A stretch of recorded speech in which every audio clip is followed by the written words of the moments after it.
Monsieur le sénateur-maire, Madame la députée, chers amis, Messieurs et Madame les élus, et les représentants aussi des autres confessions ici présentes, permettez-moi de vous remercier pour votre présence ici. J'exprime en particulier ma reconnaissance à tous ceux qui œuvrent dans le domaine de la politique au sens noble du terme. Je voudrais rappeler que la politique, comme le souligne l'Église, est le domaine de la plus vaste charité. Il est utile de rappeler cela alors qu'on décèle dans l'opinion publique parfois une vraie déception, voire une défiance vis-à-vis de l'action politique. De la même manière que les forces de l'ordre ont été récemment applaudies pour leur engagement à l'occasion des manifestations massives et sur les bancs de l'Assemblée nationale, je voudrais saluer le travail que vous faites sur le terrain, au service du bien commun, ce qui réclame à la fois des compétences, des convictions, mais aussi beaucoup de vertu, de disponibilité, désintéressement et de courage. Permettez-moi de vous exprimer toute ma gratitude pour cet engagement politique au sens large et noble du terme. Avec ces 4 mots qui, pour moi, commencent par un P et qui font la grandeur de l'action au service des autres et au service des concitoyens. D'abord, la passion. Comme le souligne cette expression populaire, l'enthousiasme, c'est comme les essuie-glaces. Cela n'empêche pas la pluie de tomber, mais ça permet d'avancer. La passion, dans l'action, c'est ce qui donne du souffle, du dynamisme, de la profondeur à ce qu'on entreprend. Et puis le deuxième P, qui caractérise aussi l'engagement de tout homme au service des autres, c'est le partenariat. Seul, on va vite, mais avec les autres, on va loin. C'est la faculté d'entraîner d'autres personnes autour d'un projet commun qui doit être fédératif, affiliatif, mobilisateur. Le troisième P, c'est la patience. Ce n'est pas en tirant sur l'herbe qu'elle pousse. Toute action humaine, entrepreneuriale, politique, s'inscrit dans une échelle de temps qui n'est pas celui de la précipitation, de l'instantané, de l'urgence, de l'immédiateté. Il s'agit d'être l'ami du temps, d'inscrire ce que l'on fait dans la durée, dans la persévérance, et pas simplement dans la mode qui passe. Et puis le quatrième P, l'attitude positive. Les obstacles que nous rencontrons, les incompréhensions qui adviennent nous aident à aller jusqu'au bout de soi. Et j'aime beaucoup cette expression qui nous vient d'un Varois, Boris Cyrulnik, qui a développé le concept de résilience. Comme chrétien, j'utilise le mot rédemption pour souligner la capacité de rebond dont l'être humain dispose par la grâce de Dieu pour faire face aux obstacles et aux résistances. Eh bien, je voudrais qu'ensemble, nous puissions, tout au cours de cette année, décliner ces 4 P, passion, partenariat, patience, attitude positive, dans des circonstances difficiles que traverse notre société face au traumatisme qu'elle a subi, face au terrorisme qui a frappé des journalistes et des policiers, ceux qui rendent compte de notre liberté et ceux qui la protègent. Je voudrais, et mon propos sera bref, souligner 2 points qui me paraissent tout à fait fondamentaux et qu'il nous faut honorer. Aujourd'hui, la culture du respect.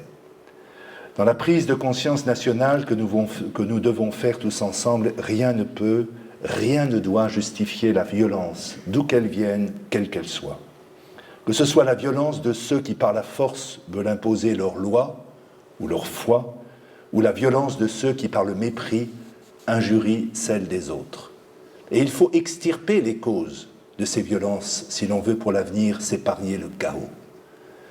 La sacralisation de la dérision et de l'injure ne peut produire en retour que de la haine, dans un engrenage quasi mécanique dont l'actualité nous offre l'horrible spectacle. Il nous faut sortir de la culture du mépris, celle qui, au nom de Dieu, piétine la liberté d'autrui, celle qui, affublée des oripeaux de la pseudo-tolérance, s'en prend à la foi de l'autre et dénie tout absolu. Dans l'avion qui amenait le pape aux Philippines, le pape disait aux journalistes « Non seulement, et c'était hier, non seulement chacun a la liberté, le droit et aussi l'obligation de dire ce qu'il pense pour aider le bien commun. Et c'est même une obligation. Et il ajoutait, mais on ne peut pas provoquer, on ne peut pas insulter la foi des autres, quelle qu'elle soit, ou la non-foi des autres. On ne peut pas se moquer des autres.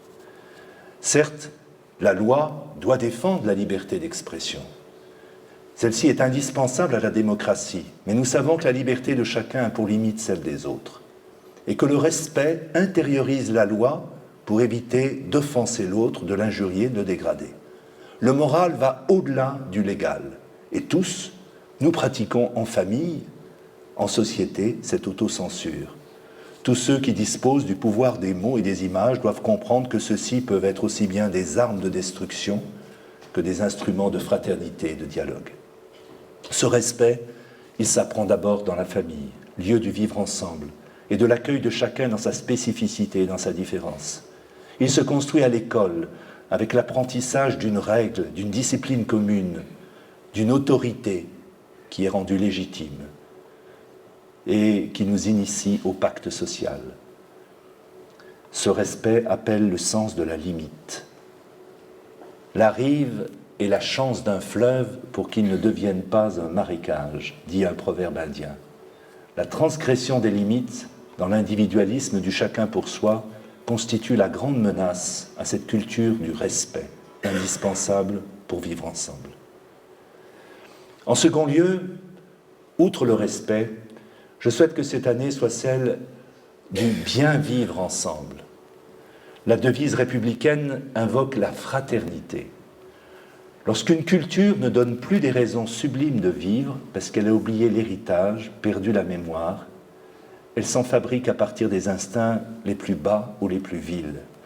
Lorsqu'on ne parvient plus au sein des familles, dans le cadre des institutions éducatives, à transmettre ce lent, patient tissage de raisons, d'histoires, de culture, qui ouvrait à une morale universelle et à un vivre ensemble, lorsque la conscience religieuse s'évanouit ou se réduit à un résidu laïcisé, alors cette société fait sauter, sans toujours s'en rendre compte, la barrière qui fermait la route à la brutalité, à l'exacerbation des passions, aux revendications narcissiques. Le lien social, lien entre les générations passées et futures, lien de proximité et de convivialité entre tous, ce lien, nous le savons, est fragile. Un des grands drames de notre temps, source aussi de violence, est ainsi l'isolement. Je pense en particulier à la marginalisation des jeunes sans repères, sans mémoire.